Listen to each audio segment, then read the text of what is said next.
గత 5 ఏళ్లలో ఎవ్వరినీ కాకినాడ పోర్టులోకి అనుమతించలేదన్నారు మంత్రి నాదెండ్ల మనోహర్.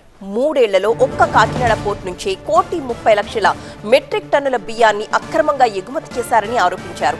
దీని విలువ 45,000 కోట్ల రూపాయలు ఉంటుందని అంచనా.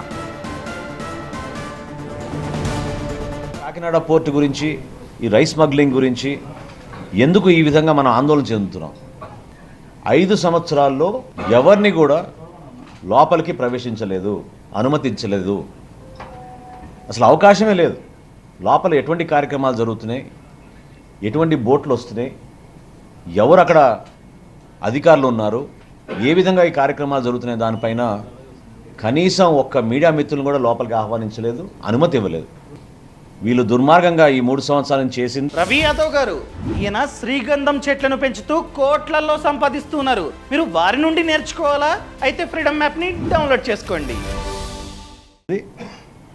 1,31,18,346 మెట్రిక్ టన్నులు. దీని విలువ ఒక్క కాకినాడదే చెప్తున్నాను. కాకినాడలో రైస్ ఎగుమతి విలువ ఈ 3 సంవత్సరాల్లో 48,537 కోట్ల రూపాయలు.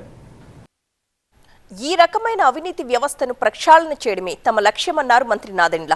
అసలు కాకినాడ పోర్టుని మాజీ సీఎం జగన్ ఎందుకు తన గుప్పెట్లోకి తీసుకున్నారని ప్రశ్నించారు.